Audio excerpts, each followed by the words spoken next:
Ben, welcome back to the channel. Thank you. We're going to do a Q&A, a road trip Q&A. Yeah, excellent. Starting off with, we're in the DRIVETRIBE Ram TRX. What do you make of it? I like this. I mean, it's big, I'll give you that. It's a land yacht. Yep. But the handling's really good, and it's tight, and I think that's great. These modern pickups, they're great off-road, obviously. You've got the four-wheel drive, but this thing holds a corner. You're about to find out in the next few miles what the fuel is like. Yeah, I imagine that's savage. It's going to plummet. plummet. How many litres is this engine? 6.2 supercharged. Yeah. The supercharger is 2.4 litres. Yeah. So really you can combine those. So you're talking over 8 litres of displacement. Okay. I like it though. I mean, these are great. You're high up on the road, you've got great vision, but not ideal for lanes. Let's be honest. There's a reason Land Rovers were designed skinny. Okay, I'm gonna go straight in. I'm gonna go straight in with stuff you might not even be able to or want to answer. All right, fair enough. First question: was there a Top Gear segment that didn't make the air? So I remember there were two controversial things, both involving estate cars actually. Mm-hmm. One was the Peugeot. It was the diesel estate, and I'll always forget the numbers. I get the Peugeot, or what was that? Big estate car in the mid-2000s. I'm not sure. Anyway, it didn't handle particularly well. It didn't do much well at all, and they knew that they were going to get panned for it. Mm-hmm. So Peugeot decided not to give the boys a car to put in the studio, so they couldn't. Basically, they thought, well, if we don't give them the car, they don't have a film, they won't air it. Sounds like a mistake. It was a mistake, and I couldn't believe it when they just said Peugeot wouldn't give us a car, but we've got the next best thing. And then the camera panned down to the floor, and it was a steel can of horse shit, which I thought was pretty punchy. But you could only really get away with that on the BBC, where you got no commercial advertising, and you could be irreverent. But I still thought that was pretty punchy. Do you think that will have fueled their Peugeot special? That entire episode that was just annihilating Peugeot. It may have done. That obviously instantly puts, because they had this fantastic list in the office of hates us and loves us. Right. And the hates us list was very long. Yes. The loves us list was extremely short. And you can occasionally see a couple of manufacturers bobbing around in there, but only ever temporarily. They would always end up flitting between the two. So that was Peugeot. The other one I remember was a Vauxhall. I think it was a Vectra estate, or did Vectra, what is it? What was the estate version of it? No, it was the new Vectra. Okay. And it was born with terminal understeer. I think that was possibly the adjective that was used to describe it. And that caused a bit of trouble. But it really had an excessive amount of understeer. It was amazing. And we found it on the track, just wouldn't hold a corner.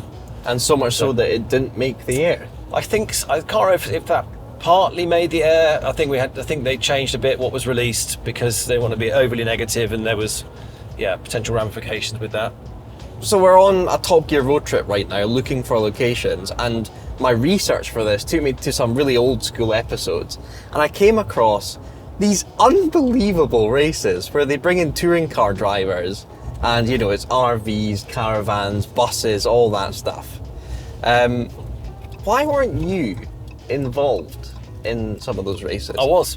Oh, so the very early ones, I think so. Initially, like you say, they wanted the touring car boys, which wasn't me, because I was doing GT, Le Mans, all that kind of stuff. Yeah. So they wanted basically a pack of thugs, and it was hilarious because you watch these races, it is savage. Yeah, it's proper, and it was brilliant. And they just took straight to form, smashing each other's doors in, behaving badly. Yeah, like T-boning. Yes. So they'd established that these guys were brilliant entertainment. And then car football came about. So I'd had a bit of involvement with that, and I'd pitched an idea to the production team of doing something I thought could be possible, to get an international player to do a corner kick and drift a car towards the ball and try and beat an international goalkeeper and try and get the ball into the back of the net. Right. So I pitched this, and they were like, I'm not sure. Anyway, this sort of came back, got the phone call. So we've been working on that football idea. We come up with something a bit different. So what if we took a giant ball, and could we play football with it? What do you reckon, would that work? And I was like, yeah, it'd be brilliant, because we could do handbrake turns, you could punt it. So all that crew, the crazy wrecking mob, the touring car guys, plus Russ Swift, came along for the car football. And I remember it being done in waves. And wave one, James Bryce directing that film, he was very organised, very methodical. He said, right, keep it clean. Okay, I want to get some good shots. So he was trying to keep it clean, but whenever there was actual contest for the ball, Russ Swift, who's internationally renowned, Yes. precision driver. You can do handbrake turn into a space and all those things, hyper accurate. And I revered him really because he was generation above. He'd taken things to another level.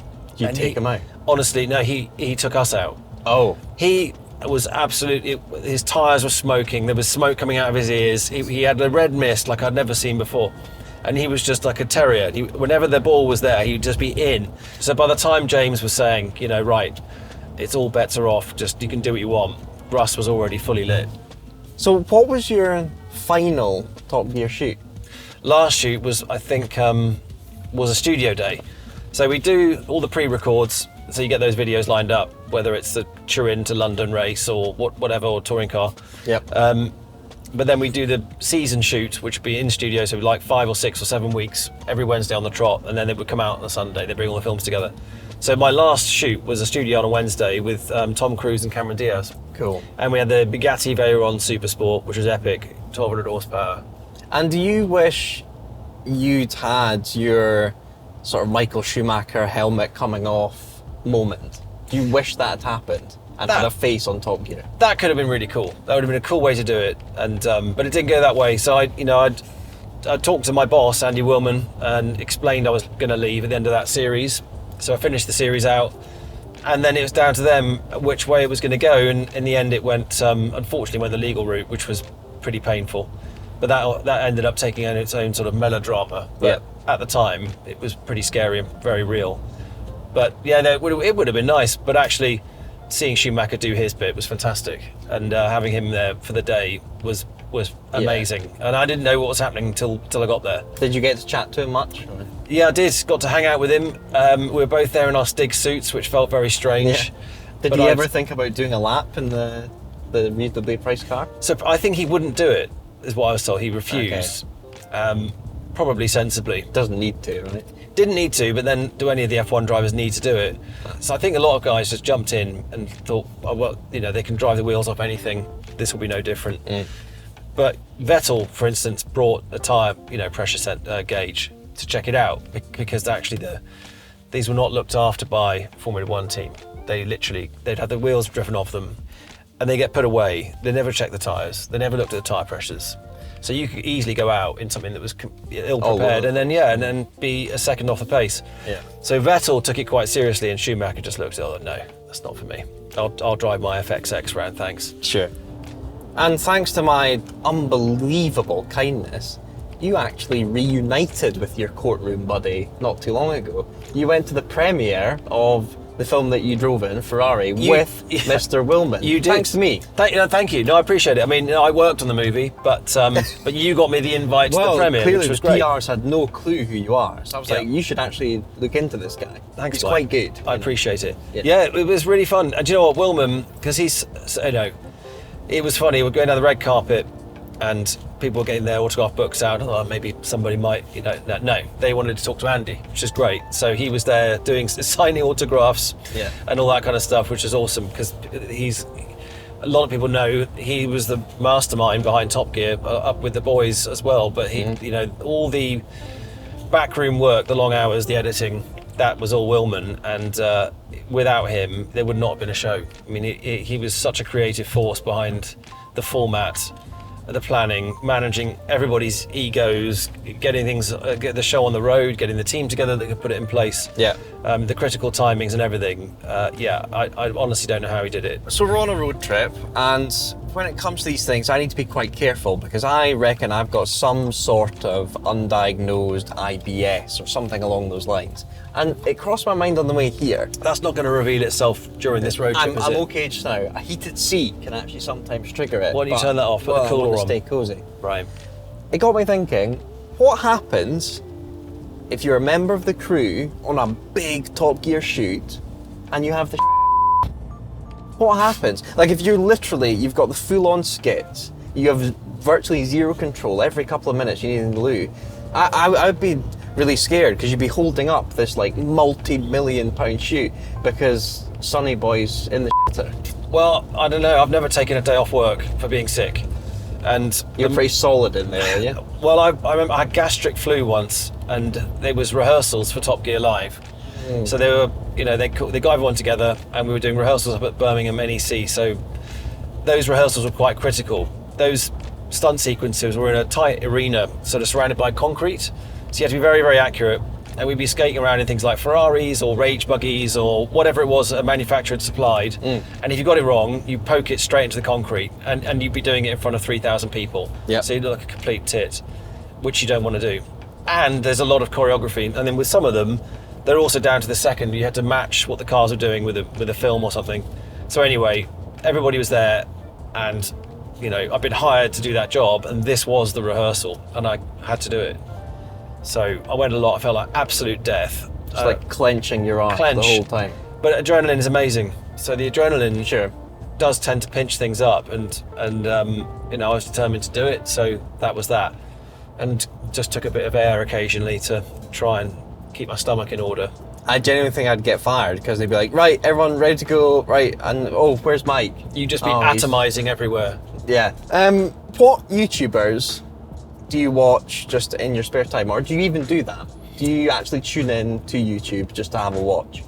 I do watch a lot of stuff around Formula One because there's quite cool. I like seeing people analyse stuff. I'm always interested in what people have picked out of the very scarce information we get about driving techniques and stuff like that. I'm always interested in that side and the engineering.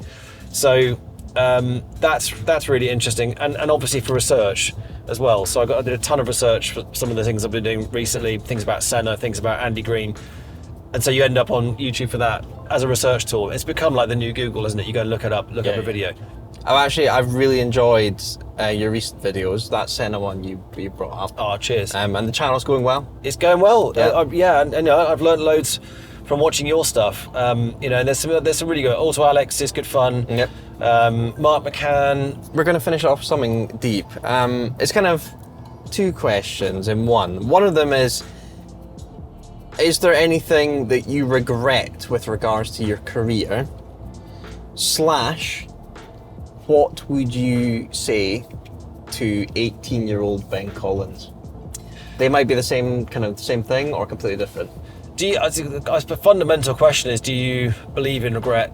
Because actually, you can't wind the clock back anyway. True. I guess you learn from those mistakes, and that then affects how you make decisions going forward. So even if you've made a mistake or what you've perceived to be one, you live and learn, don't you? Yeah. You try and do better next time and all that kind of thing. Yeah. With racing especially, it's a very much a game of snakes and ladders, and should you have picked this drive, that drive, and you look at the careers of people who've made it, yes, you need driving talent, but also it's getting in the right equipment to be able to get the results that you need to have. Is there a moment where you were against someone for a seat, they got it, and they went on to something spectacular? Yeah, there's two moments that I was gutted didn't work out. One was I got to drive as Jackie Stewart, and that was amazing. Okay, Paul Stewart Racing. For Paul Stewart Racing. Nice. So, PSR. Did the Winter Series in Vauxhall Lotus. Yep. And all these great drivers have been through there. David Coulthard, I think, raced with them. Frank Kitty. Frank Kitty, the legend. McNish. Dario Franchitti, McNish, loads. Really, they were known for one thing, and that was winning. And that taster I got in the Winter Series, and I ended up finishing second, nearly won it, but the race was cut short, blah, blah, blah. But I still finished second in the Winter Series. And I learned so much, and they were on it with everything. They used even down to using different brake pads between qualifying and the race, because they knew that the tyre would have the grip to take it. A more aggressive pad in the qualifying sessions. That's cool. They were absolutely on the button. And then I didn't get the seat for the following year, and I didn't chase it hard enough. But it went to Justin Wilson, mate of mine, and fantastic driver. So he went on to win that series. And then ironically, the second time, in a way, almost my path crossed again with Justin, because we raced together in the junior series in Vauxhall Junior, was Formula 3000. I did a test for Derek Mower, and we were looking at doing something, and they were very close to a sponsor, and I went to America, and it was stupid. I should have stayed. And he landed Coca-Cola for a multi-year deal. They won the Formula 3000 championship. That would have been a really awesome place to be. But then again, I went to America, learned to race on ovals, and teammate was Scott Dixon, so one of the fastest guys in the world. Cool. So you just do what you do. And then if you were to plonk 18-year-old Ben Collins in front of you through some AI VR thing, Yeah. what would you say to him? Don't try so hard. But which might sound strange.